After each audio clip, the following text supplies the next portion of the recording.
Welcome to Shield of Sisters, where we stand together as a beacon of hope for those who've served our country and faced unimaginable challenges. I'm Shannon Huff, your guide through stories of strength, resilience, and healing. Our mission to empower women who face sexual assault in the military, to find their voice, reclaim their power, and rebuild their lives. Join us as we share journeys of triumph over trauma, offer support, and shine a light on the path to restoration. Together, we are the Shield of Sisters. Welcome back to Shield of Sisters. I'm Shannon Huff, and this is episode 3, and we're back with Nicole Hanson. The last time we left off, we were talking about how you were able to share with your husband and your mom, or at the time your boyfriend, and just how much that meant. What advice would you give someone who has been assaulted, who hasn't reported, and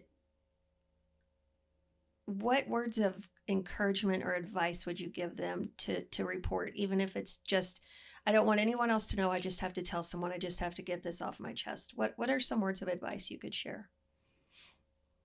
Don't do it intoxicated.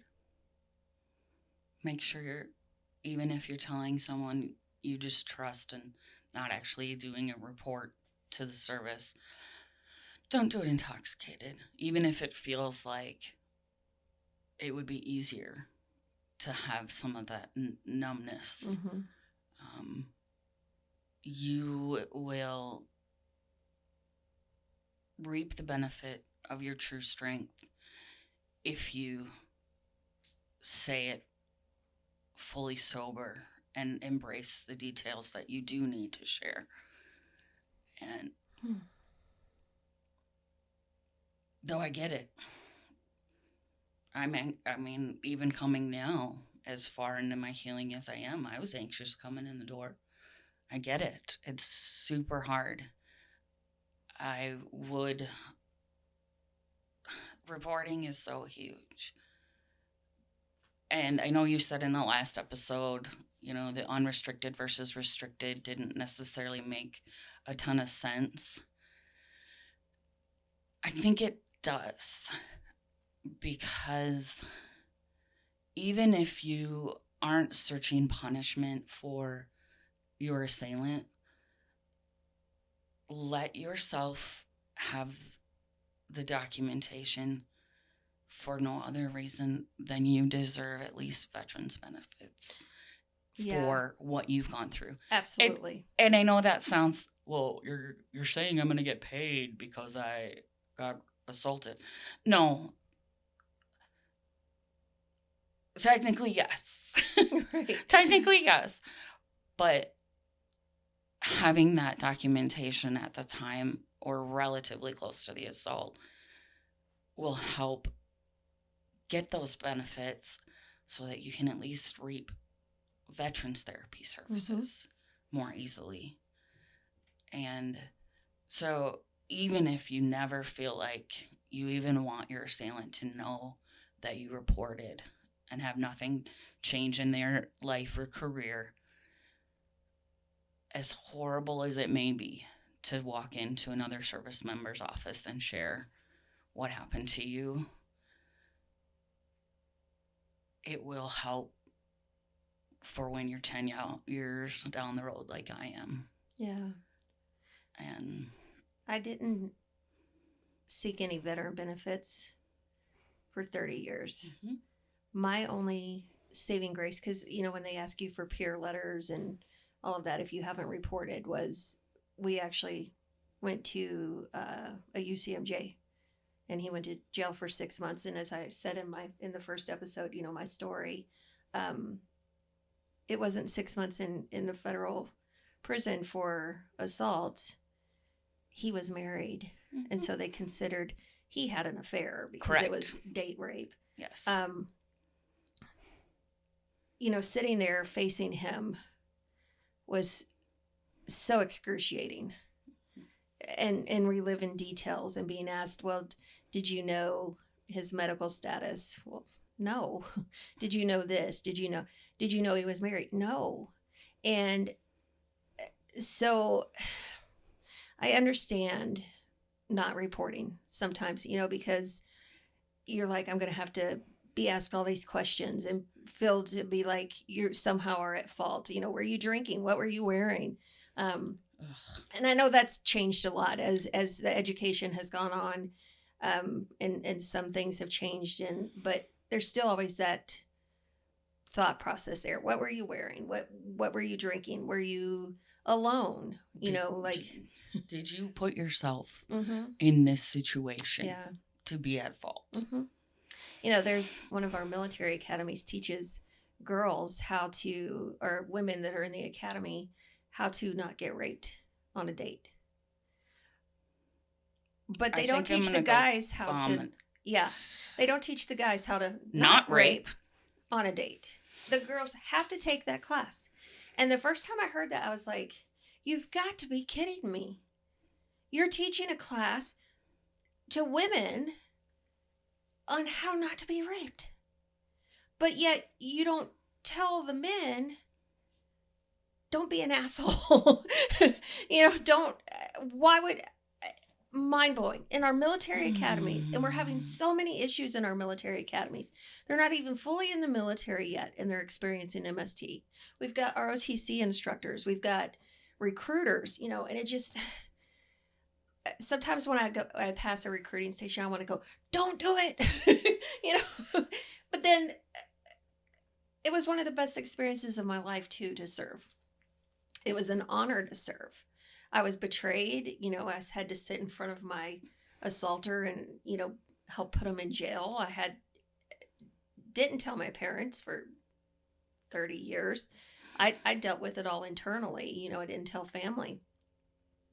So, yeah, I don't think there's a right or wrong way. It's whatever is best for the person and what helps them. For sure. Because you're saying you didn't tell your parents for 30 years. I told my mom and my husband, not then, boyfriend, the day after. And that was the end of it. Mm-hmm. We didn't talk about it for years. Even my husband and I. So, the places in between are impossible to know. So, like you said, do what feels right for you. Yeah. But if you can find that courage while you're still in service to report, even if it is the unrestricted or restricted, I was getting it backwards. Yeah, they're hard. The restricted one. For yourself. Yeah. And your healing, even if it didn't make sense at the time, it will eventually. Try to find the courage to report. Yeah. That's one of my biggest regrets. Yeah. I had a conversation today with someone, and she runs a women veteran transition program. Oh, wonderful. For like new jobs and leadership. Right. And we were talking about how alone females are when they get out of the military. We're already kind of alone in the military. And we tend to not be as, let's go to the VFW, let's go to the American Legion. Great organizations, not usually where all the women hang out. And she's like, we always feel alone. And since I started Shield of Sisters, I've met amazing people like you. I've met people all over the country that they tell me their stories. We talk about how to get involved and how to help and what we can do to make changes. But I also get to talk to people who don't necessarily have a lot of military experience. They're not, and they're shocked at how our women are treated in the military, between the hazing that we don't do anymore, the sexual harassment that doesn't happen, and the sexual assault that doesn't happen. And when you tell them it's 1 in 3, their minds are just blown. And I truly wonder if it's more than that. Well, again, that reported versus unreported. Right. And, we're hearing more and more about our brothers now. Oh, absolutely. And I think that's a whole different level of betrayal, especially for a man. usually, the military were type A's, were like, even the women tend to be, and my heart breaks for them just as much as it does our sisters. I have a friend who went in before during Don't Ask, Don't Tell, in 2001, after the towers went down. He felt compelled to serve, knowing he was gay, but went in anyways. And his time in service, thankfully only 18 months, was horrific. Mm-hmm.